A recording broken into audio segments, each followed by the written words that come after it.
our sermon time this morning, we are lucky to have Dr. Terri Russ with us. You've already heard a bit from her. Associate Professor of Communication Studies at St. Mary's here in town, a lawyer practicing in the city.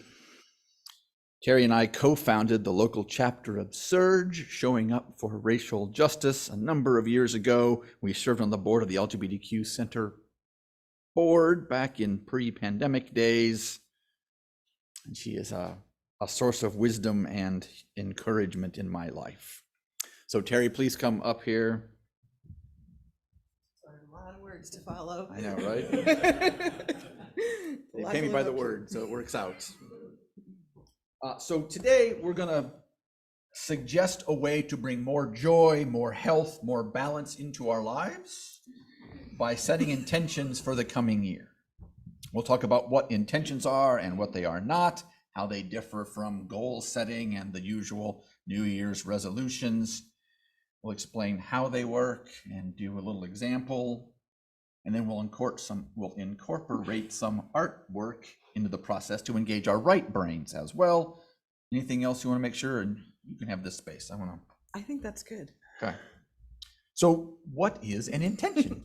So let me just explain. We decided to do this as a dialogue because we have these conversations a lot and we both take so much from them. Mm-hmm. And so we decided instead of just one of us talking, we would talk together. And so my approach to intention is, obviously COVID changed everything for all of us. And for me, it resulted in what's going to become a really big life pivot. And I started thinking about, I'm always very goal driven. And so every year I would set my resolutions, diligently write them down. And probably like many of you, before all the glitter from New Year's had been found, my resolutions had faded away. Right? And so instead I started working with intentions. And intentions are more than a resolution, because a resolution is looking into the future, it's aspirational. With an intention, we're really focused on the present, being mindful and focusing on a way of being. And so for me, setting an intention around this time of the year where we're closing out, moving into the dark days of winter and looking forward to the brightness of the new year, it's a way to honor that new year and shift into all the possibilities that newness entails. And in one of our conversations, we talked about intentions being more about who we are and goals being what we'll do. You want to elaborate on that a bit? So I think the goals are really about achievement, right? It is about doing, reflecting back to the Thich Nhat Hanh reading about getting the goal, getting the diploma, getting the car, getting the house, all those things, doing. And in our society, we're very much about the busyness, right? Busy. There's a pride that comes attached with how busy you are and how much you're achieving and how much you're getting. And very often we lose ourselves in that. We forget how to be, we forget how to just walk with intention.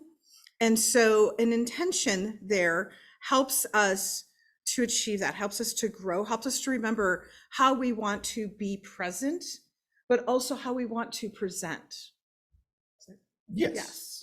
And so we'll give some examples perhaps. And you gave me some, and so I came up with, I embody. I've got yours right here. I love it. I embody stillness and confidence. Right. One of the ones that I came up with was I thrive in blissful peace.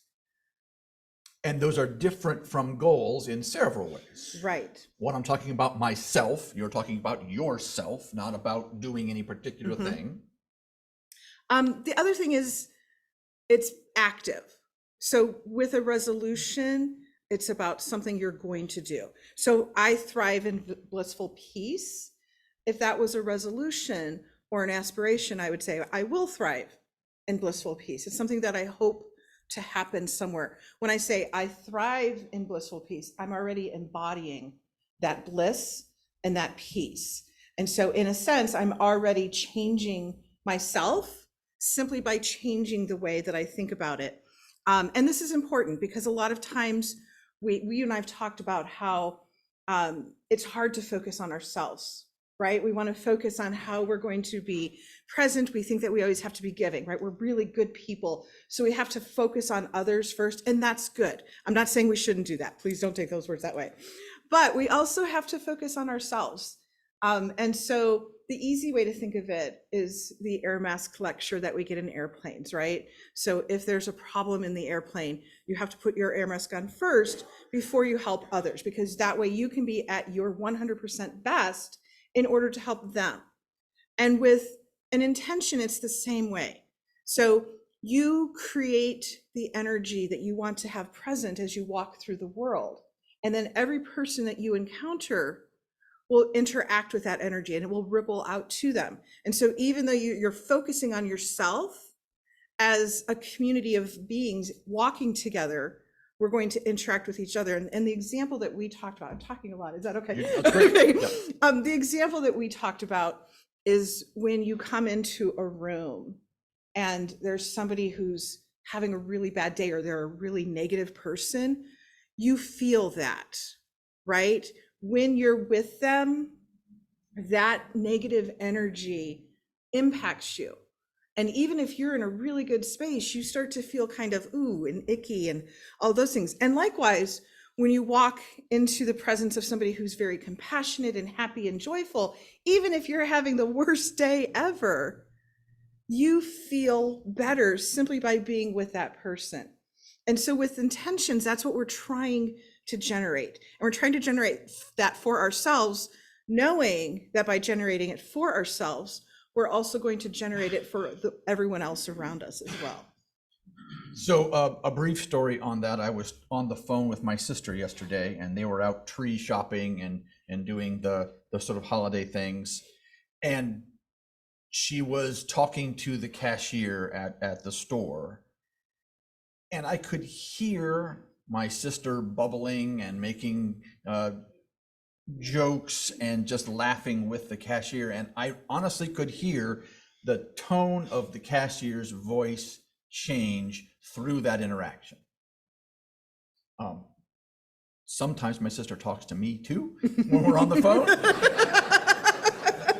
But this moment, she was engaged with the person in front of her, which is the right thing to do. And she made that person's life better just by being more joyful herself, which is what you're talking about. Exactly. Fabulous. Exactly. And what we heard in Sean's letter from our better angels, if you want to change the world, first be sure you are changing yourself. So that's what we're trying to do here. Are there some studies? Is there some science behind any of this? There's a lot of science behind this, and I'm not prepared to talk about this. There are, so I can tell you 2 of the books that have really been influential for me in thinking about these things, and I don't remember the authors' names, but the Awakened Brain. Lisa Miller? Yes. And Buddha's Brain, which is really interesting because he really dives into the neuroscience and neuroplasticity and how simply changing the way we think about something has cognitive changes as well. And if I was more prepared, I would have been prepared to talk about that. Part of the problem is that my books were displaced and I didn't find them until yesterday. So. And it's still good to notice that there are people have been studying this. There is Yes. some evidence, which we can do at another sermon some other time. We can. Perhaps. So do you have an example? So I do, but also I only talk about how to set an intention. Perfect. Take a quick, Yeah, please do. because I think that it's not something that, unless you are like me and do it all the time, you may not know how to go about that. And so one of the practices that I like to walk people through when you're thinking about an intention is think about a goal. Think about that resolution. Think about that traditional way of future directed. And so what is it that you would like to achieve? So maybe it's, I want to get a new car. Maybe I want to become more active in my community, whatever your aspiration is. And then imagine yourself achieving that. And how do you feel once you've accomplished it? And so that feeling is what you want to embody in your intention. So for example, I thrive in blissful peace. That's how I want to feel, because right now my life is really chaotic. And so once I get past this chaos, I'm going to be blissful and peaceful. And so that's what I'm starting to intend right now. So the art piece, the promised art piece, the creative piece that we've promised you. Can I Yes. jump in with mine piece too? So I embody or I manifest calm and confidence. Again, life's a little chaotic in these days. And also I'm doing more work on my own anger and frustration. And I find that I'm less angry when I am calm and peaceful, and when I'm confident, when I am feeling uncertain or challenged. Sometimes that's when I retreat into an anger place. And so if I'm more confident to begin with, I am less likely to reel back and respond with defensiveness, which often looks like anger.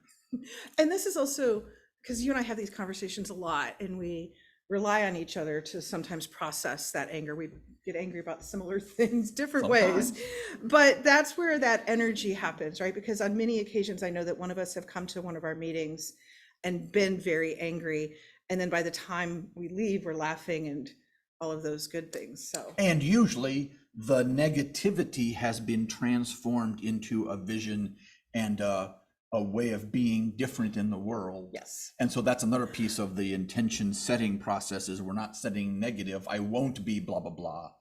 Rather, I will be this sort of thing. Right. And so how do we involve our whole brain? Okay, so whole brain. So I worked with the I Thrive in Blissful Peace and reflected on what aspect of that do I want to focus on? And I wanted to focus on bliss. So I did an art piece. So I just wrote bliss. I'll talk you through how I did this. Anyone can do this. Did bliss, looked at it. Sorry, where am I focusing? There, I'm focusing there. Okay. And then just wanted to start doodling. I was feeling lost, not sure what to do. So I just did these corners, little angles, and I saw, oh, I can do these. And then just started adding lines and circles and spirals. These little pieces are wonky triangles because I wanted to make wonky triangles. I don't know why. If you don't know what else to do, just draw circles. Drawing circles is a very calming practice. Anyone can do it. They don't have to be perfect circles.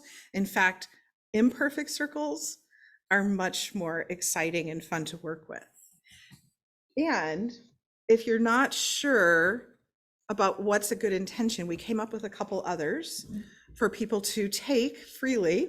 So you're more than welcome to use mine. I thrive in blissful peace. Another one that we came up with was I radiate peace, love, and happiness. And I contain abundance. And so all of these are active and present in the moment with the feelings that we want to embody for ourselves, but that we also want to take out into the universe. So our intention this morning, interesting choice of words. Always, there. right? Once you start using it, you can't stop using it. Is to invite folks to do a little bit of this. We don't imagine that you will set your ultimate 2024 intention now, though you may already have set it in your mind and been working on an art piece. But as you're thinking here, as you have paper and pencil in front of you, and there's again more paper and crayons here, there's more paper in the back. What are the feelings you want to experience now and throughout 2024? Right. And find a way to put that into words. Find a way to put that into words, and then find one word that embodies it. And so when I did this last year, my intention was I will live in joy. And so I chose the word joy. And I actually found a little rock and painted it white and wrote the word joy on it and then doodled around it. And I have it on my desk.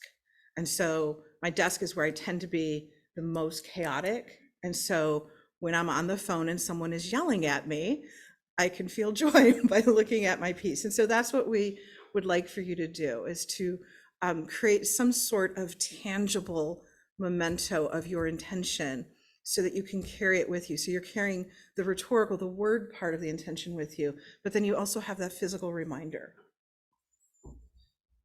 I love doing this. And I want to offer a gentle correction, because you said your one last year was, I will live in joy. And of course your intention was, I exist in joy. See? always making I mistakes. learned from you, see? You did.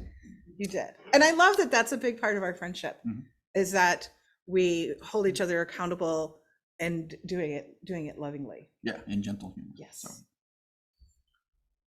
Any more, a little bit of time for folks to be doing this. We'll wander back to our seats and then thank you so much for sharing this, Terri. Thank you. And thank you. Let me take the notes.